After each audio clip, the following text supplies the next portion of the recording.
Okay. I think we're good now. Yeah, that was silly of me. Just say I forgot that that's not allowed to stream music. I just forgot. I just simply forgot. I gotta change this link for the pop-up chat. I simply forgot. It was such a big deal, but it's okay. I did a little quiz for YouTube, and they let me live stream again. So thanks YouTube for being so chill. And I'm sorry for streaming music. That was very not cool of me. I now know that's a no-no. It's a no-no.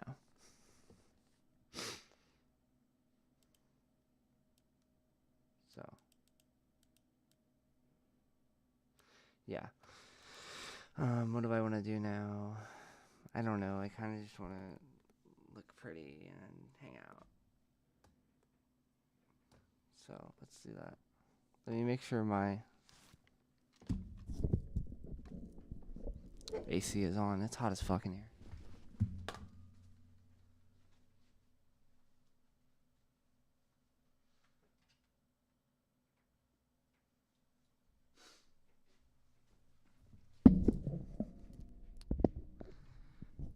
Okay, guys, I think I want to, just do something else. I just want to stand up, walk around, do something. So, I'm still going to live stream. I'm just going to, figure out a new vibe, do a little switch up-a-roo. Also, let me find my camera's remote.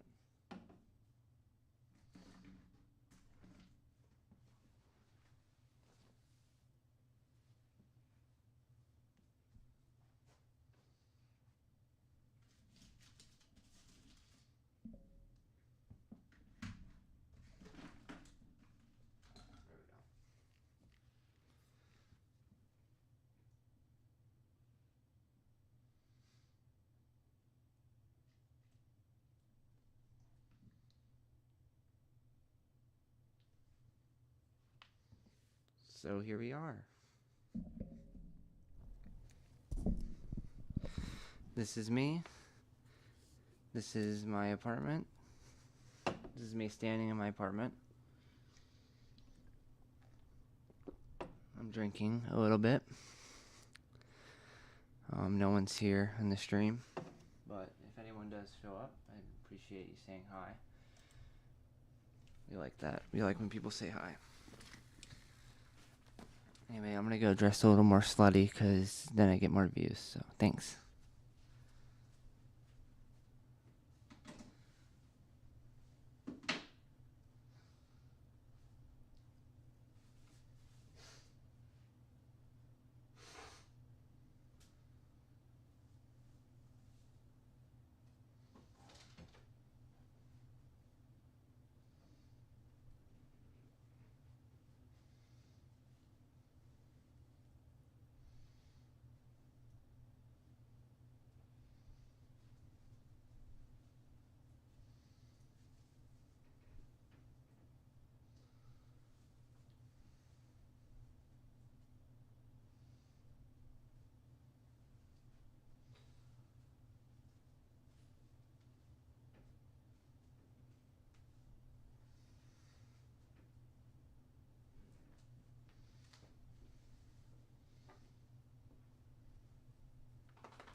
Get it on my desk on time.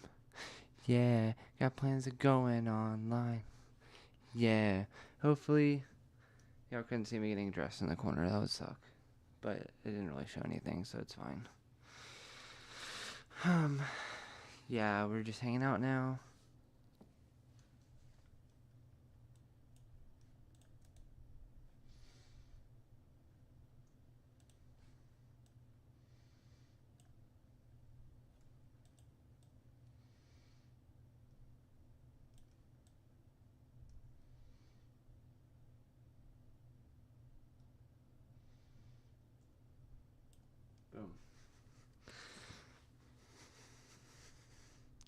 Maybe I'll play some free music. Or, could make our own. We have done that before. And it gets a little repetitive and annoying sometimes. And plus I haven't, edged my skills a little more. I need to, brush up on some things. So, but at least they look cute. Not everyone can say that. But I can.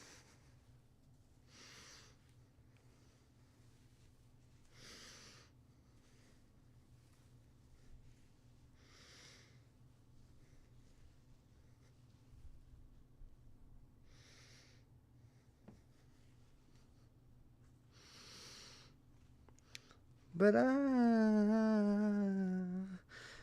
count my blessings now. No one's gonna help me know. I'm gonna play my game. 'Cause you don't have love. 'Cause you don't have pain. No, you don't have love. 'Cause you just can't take the pain.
I wonder if I got technically shadow banned because of it.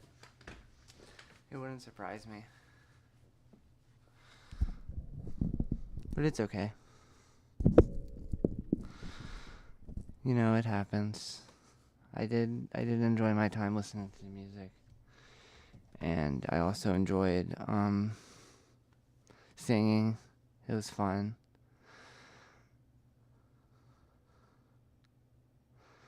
Ten out of 10 would do again, but without the copyright edition.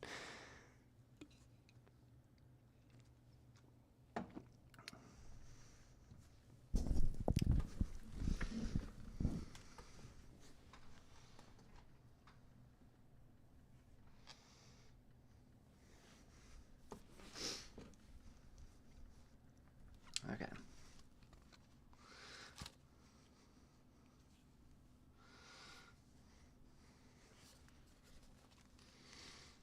Get a little cute before we do our thing.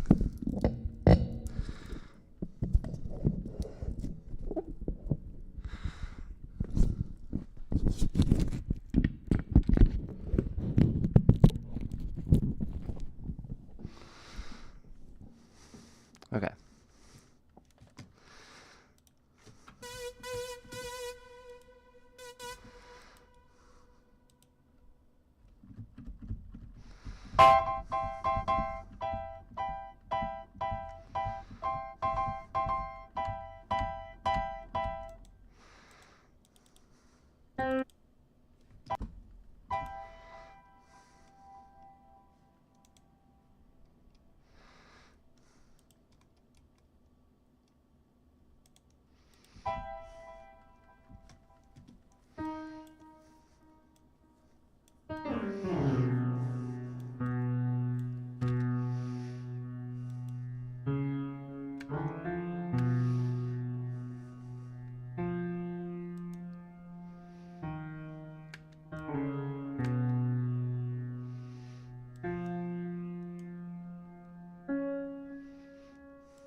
guys know whenever you leave like your weed in an airy place and it gets a little dry and then you can crack it and put it in your pipe, like the nug itself is so dry that you can crack it and then just crumble it into your bowl without a grinder. I love those moments. I love it. I love the crackling part. It's so satisfying. And yeah, thanks for listening.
One of my exes said that I'm too hot to transition. And for some reason, that makes me feel so valid. I don't know why. And also privileged a little bit. Like, as in, I'm very thankful to be trans and also have the access to the care that I need, and also the awareness of how like lucky I am. And then also, like, I think I'm pretty blessed. I think I'm pretty beautiful. I think I'm a pretty person, like, when I try, and I can be pretty. And you know, for some people it's a battle, being pretty to themselves. And that's really all that matters, is being pretty to yourself. So, you know, really at the end of the day, that is all that matters. And yeah, I hope all those girls out there can be pretty one day. Well, they already are, probably, especially the ones who don't think they're pretty. Which puts me in a weird place. Like, I think I'm pretty, and I also want to be a person who acknowledges that they're beautiful. But it's a hard thing to do for everyone because of our negative bias. But like, being negative to yourself and vocally, like condescending stuff, is not really helpful for anyone. But I feel like it's a crowd pleasing thing to do, to say like, oh, I'm not pretty, or it's attention seeking. You know, we all do it, like, to a degree, for in one context or another. We all do it, and it's like the attention seeking has become social protocol in some areas, and it's interesting. I can think of an example. I gotta go pee though, but I'll come back and give an example if I remember. So.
Okay.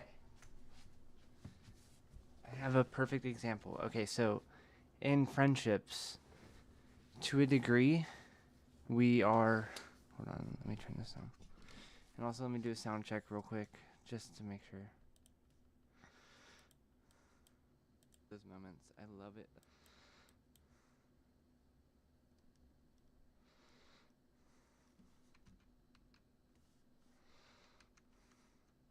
Perfect example. I have a perfect example. Okay, so in friendships. Okay, sound check, sound test. To a degree, we sound test. Okay, so in friendships. Okay, sound check, sound. Okay, I think we're good. So basically, in friendships, we have expectations that we put on each other. Obviously, things to expect from friends.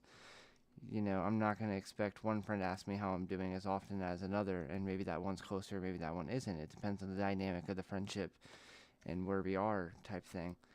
And so, in one friendship, I may be expected to ask how are you doing at least once a week. In another friendship, it might be once a month.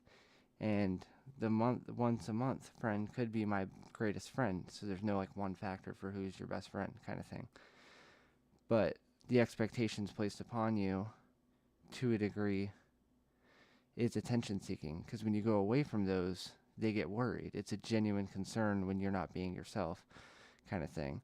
So when you're not being yourself, they're like, wait, then who are you? Like, they want to understand you because they want to go back to that baseline of like what to expect from you. So when you start breaking away from that, there is a sort of social red flag or social red light or social caution, pretty much a warning, where it's like, hold on, what's this? You know, this is different. And that really stands out, especially nowadays where we kind of know what to expect from a situation. As long as it's not a standout situation, you always know what to expect, almost down to the words. You know, you can use a sentence to say what words someone's going to say and like how the conversation's going to go. And you're not always correct, obviously, you know, and there's a lot of nuances to it, and it would take an infinite amount of time to explain a single moment being experienced, just because of all of the different details you could point out. But when it comes to friendships, that attention seeking aspect is kind of similar because you could be faking. Okay, attention seeking could be put into this because you could be faking your change, or you could be just acting erratic, which isn't faking it. Like acting erratic and faking, two different things. Acting erratic for attention or faking things for attention are yeah. So hold on, let me try to think where I was going with this in this context. But for the attention to come, it's in this equation. So since it's there, it's there. And so the things we do in today's society, and you know, probably in the past, I haven't read enough yet, and I haven't learned enough to definitively say. So I just won't make an opinion. In the past, I feel like there wasn't as much predictability person to person. I think nowadays there is kind of, you know, you're more likely to run into the same personality twice. And I don't mean to say that like, oh, these people aren't good or unique or anything. These are all individuals and they're amazing in their own right. But the expectations we put on each other makes change hard, especially when we want to change ourselves and aren't changing.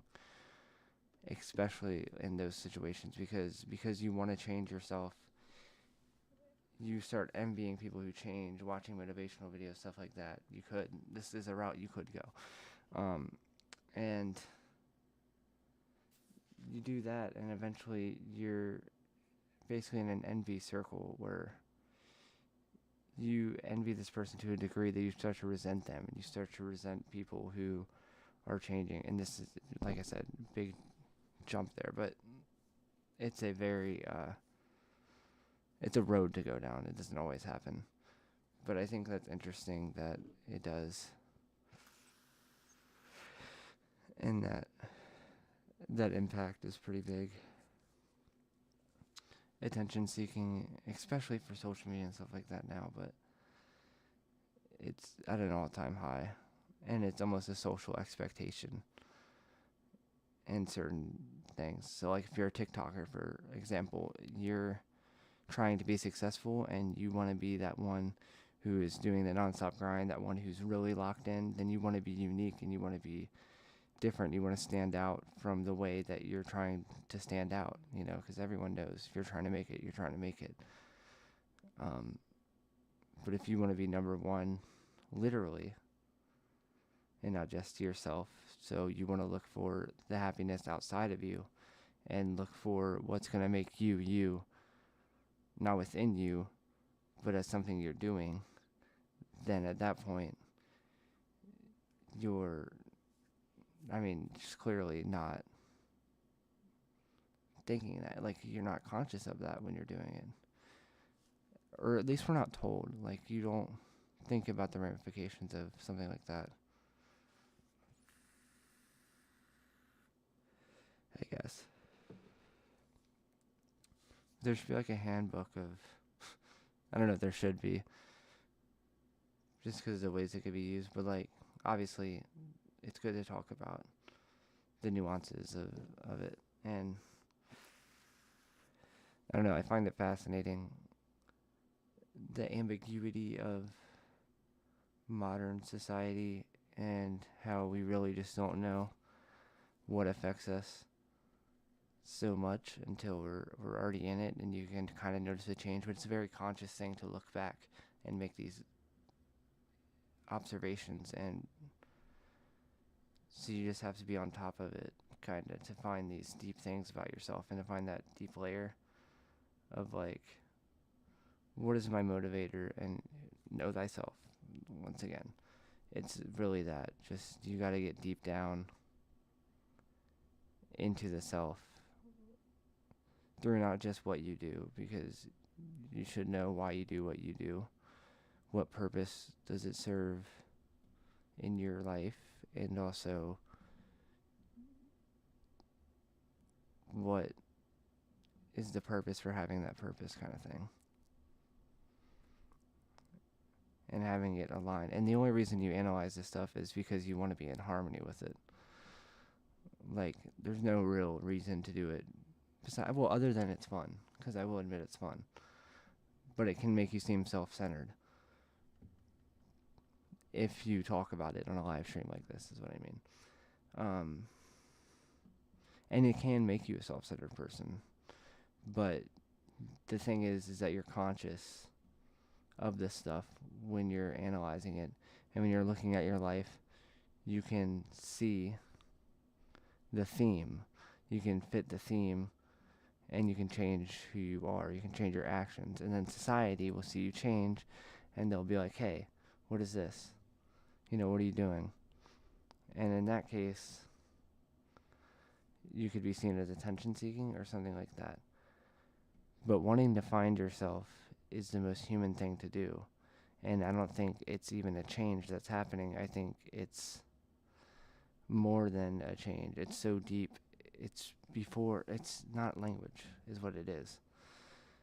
It's such a thing to the person going through it. It's such a thing in the moment for the experiencer, for the one that experiences it, is what it is. And when you don't know of what it is, because you've never thought about it, or you never considered what is awakening, what is like the purpose of mindfulness to the self, to like knowing yourself, kind of thing. And I think really it is just attention. Well, this is just one aspect. The attention you get from it, and not from external, by the way. I mean attention as into yourself, the awareness, essentially. The awareness that you get, the self-awareness, can be damaging. So the balance becomes very important, and if you find certain information and run with it, it's better to not conflict all that information with more information. So When you know what you know, keep it. Don't keep learning it. Don't keep putting it into your mind in different ways.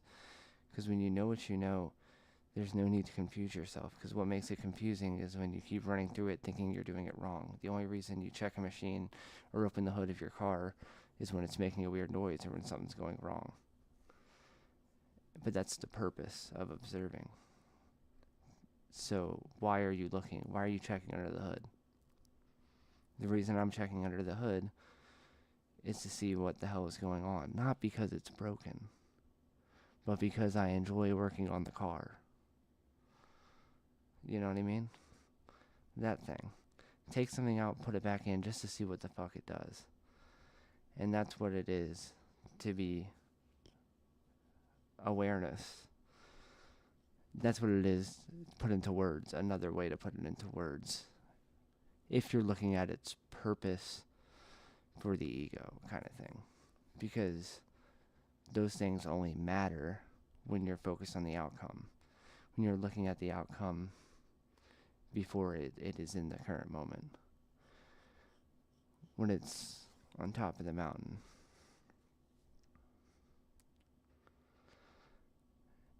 Because thinking about the thing is not the thing. But we have anxiety. You know why? Because our brain and our body and our mind mostly thinks that, well, the amygdala is the actual parts of the brain, I mean. They think your thoughts are happening. They're hypersensitive to the thoughts because the thoughts have been given all this power. And it's not anyone's fault for the power they've been given. It is just what we are in. And it's where we are, and what you do with it is what you will. But that's why we open the hood, not because something's wrong, but because we enjoy working on the car.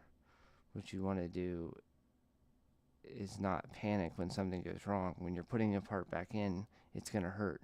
You're not going to be able to drive places. Okay, this analogy is going on forever.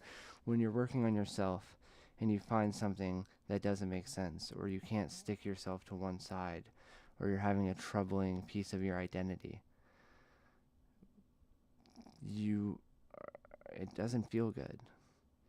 You're stuck on this thing that is integrate to you, but it's only integrate to you when you are focused on the identity's outcome and like what's going on in moment to moment from the identity. So, like, for example, if I find that I can't form an opinion on something that's very important to me, and I can't deeply resonate with an opinion, then I'm stuck on the fence. And being stuck on the fence can create some cognitive dissonance. If it is so important to you, if it is so deep, if you're looking at this information and one thing makes sense while the other does, like, for example, say you hate someone deeply, but you fucking love them. You know, it's just like that. But those moments only last for so long. But when you're looking at yourself and you're in these deep moments of introspection and you notice something about yourself that isn't changing or isn't staying the same, isn't stable, it's hopping. What you'll notice is somewhere in there can be a part of you that wants things to stick. And it can be the ego, the false self. I mean, they're all elements of the same thing. They're describing the same thing. And what it is what you think you are and what you thought you were doing and the reasons why you were doing it are all incompatible. But you're too busy looking at the symptom. So you're too busy listening to the car or diagnosing it on Google than opening the hood. Basically, you know what's wrong. And deep down, you're procrastinating opening the hood and just seeing it because you're scared. Because deep down, you know what's hurting you is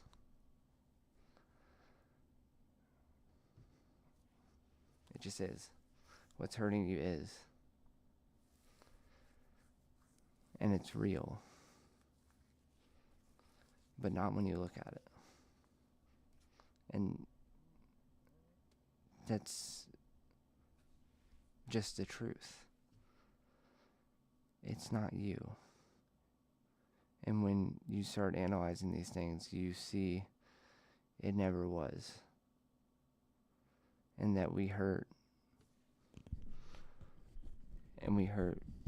And emotions come and emotions go. But emotions are emotions and thoughts are thoughts. And when you're stuck on one thing, you're just driving your emotions up with the same thoughts. And when you can't stop that, it kind of sucks. Because I have OCD, and that's kind of where I'm at. And I'm just noticing things about myself, and it sucks. But I don't hate it. I don't hate I don't hate the time I lose. I don't hate the shame I feel for not going a week without like a panic attack or something, or embarrassing myself. But what it is. And so I'll say it sucks for the social communication, but the word sucks has no power over what I know about myself. So when I say that, it's genuinely OCD sucks, because it does. To a human from the outside looking in, I could see why this person would be frustrated with the disease. Therefore, disease bad. Preferred reality is without disease, disease bad. But preferred realities are sufferings. Preferred reality is now not being enough. That's resistance, and resistance is what leads to suffering, is one thing that leads to suffering. So you can resist as long as you want. And some people most people resist their whole lives because they think that's all we can do. They think, well, I always have to get angry when I'm stuck in traffic. Well, there's always going to be some emotion here when this happens, when X happens, when Y happens, when X plus Y happen on the same day. Of course this is going to happen. But we all know this. We all know what emotions come up. We can choose how we react. We all know that. How you choose to... Well, we all say that at least. And we all act like we agree on it. We're all hypocrites sometimes. It's part of being human. Sorry.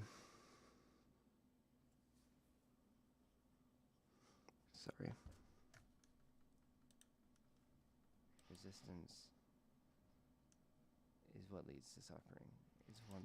Okay, I had to remember what I was just talking about. I dropped it for a second in my brain. Resistance. Letting go isn't the only way to stop resisting. Stopping resisting is a way to stop resisting. And I think it's easier than we think. It's about attention. When you meditate, you build something. You build awareness. You build knowing what I'm doing while I'm doing it. You build this layer of observing where you are the observer and you are not the thing. But what you're really observing is that you are never the thing, because the eyes that you look through are the same eyes from before. But not like actually, you never cross the same river twice.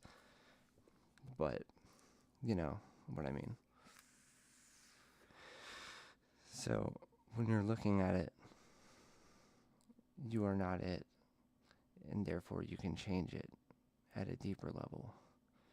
But to integrate these things does come with a phase, a level of, what's the word? it comes with a level of, this is going to be uncomfortable, but this is going to be worth it. And that's a balance too. But your perspective isn't as important as your mind state, your state of mind. Because your perspective is what you identify with. And identifying with thoughts is not a way to be. It's not a way to be. So what you can do is, instead of identifying with the thought of it, you identify with the now of it. Therefore, what does it feel like when it happens? What do you know about it intrinsically? Beyond the words is what I mean.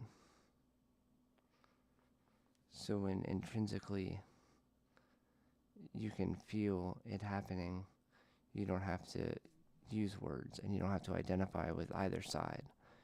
It's just a happening. But it's not a happening, it's the thing.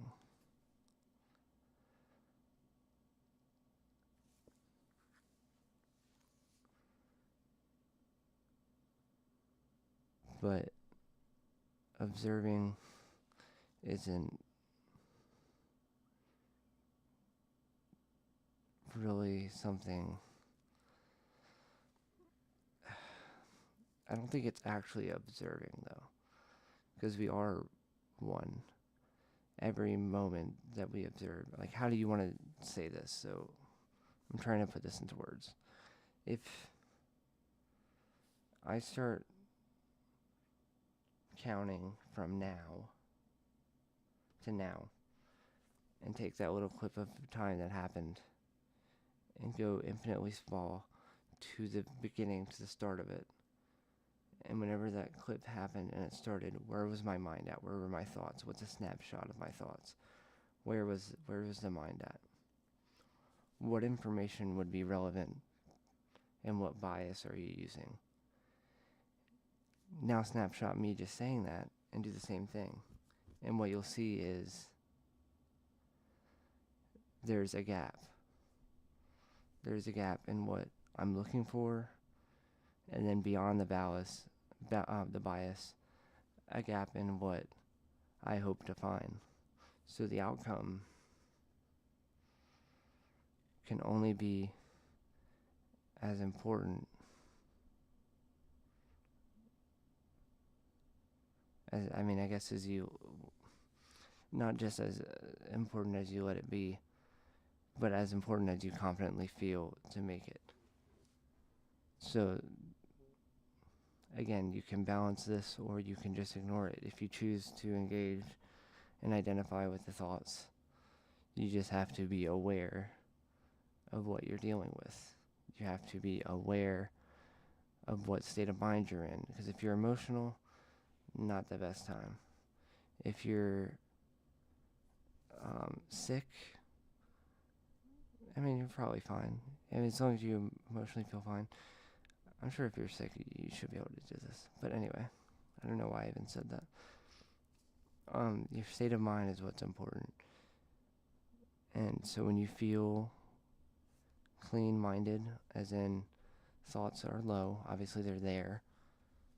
When you feel that you don't have to engage with them, and that they can just be there and you can be here, it slowly, intuitively gives you wisdom. Because your mind is talking, and you're not judging it, but you can see it. You're not judging it, but you're observing it. And as you observe it, you just start noticing things about yourself you couldn't before, because this level of awareness doesn't just see you going about your day, and it doesn't just see your thoughts. It has another layer of thinking to it. So this level is not judging, by the way. This level is, it can't help but have its own thoughts. So as it looks at the other and observes it, it generates its own thing. And so it becomes like a generator of wisdom, but this one you can control. This one you can, and I don't mean control as in turn off thoughts and turn them on. I mean, adjust a knob, maybe adjust a knob for what frequency it's on rather quickly, rather fluently, because it's almost one you built. But you didn't build it, you just realized it. You just realized it was there. You realized you could step into this, but you can never step out of it because you were always in it. You just found out when you stepped forward.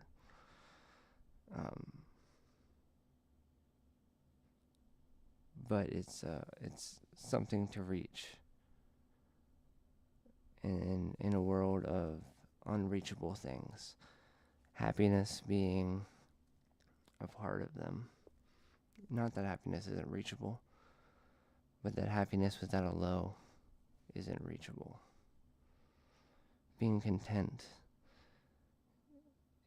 is being peaceful. Being peaceful is no highs, no lows, just neutral.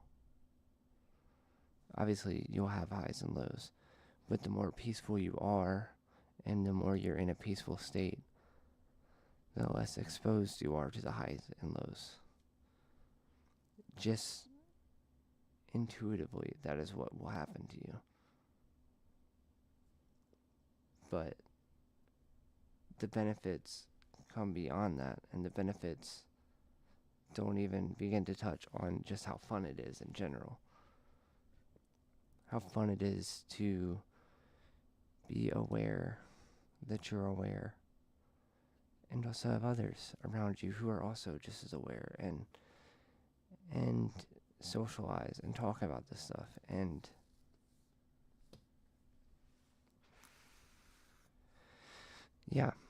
find information, spread information, read books. It's such a journey of the self that everyone deserves, and that everyone can have. And you can start with nothing. All you gotta do is start watching. And meditation is the quickest way to building that discipline of your awareness, to put your attention on one thing and run with it.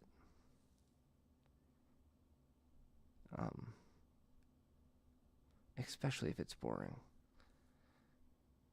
Some of the most fascinating and life-changing things are boring. But they're important to humanity. And having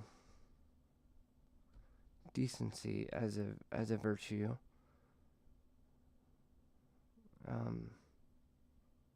any human decency, which I think by almost default most humans have. And as biased as I want to be with that, that's another dial we can change.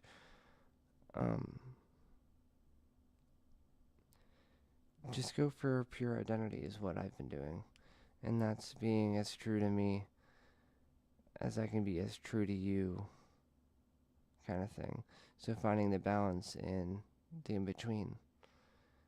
Being what feels right to me, what feels socially allowed, and luckily nowadays I can be trans, and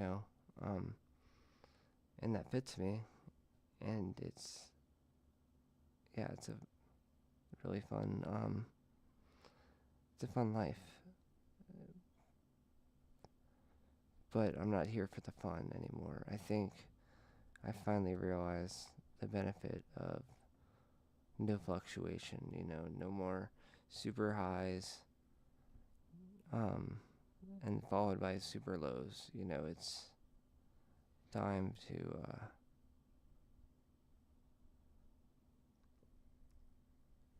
put my attention where it belongs, and that's in to itself, turning the flashlight around at itself. And what I intend to do with that just look. Genuinely, just look.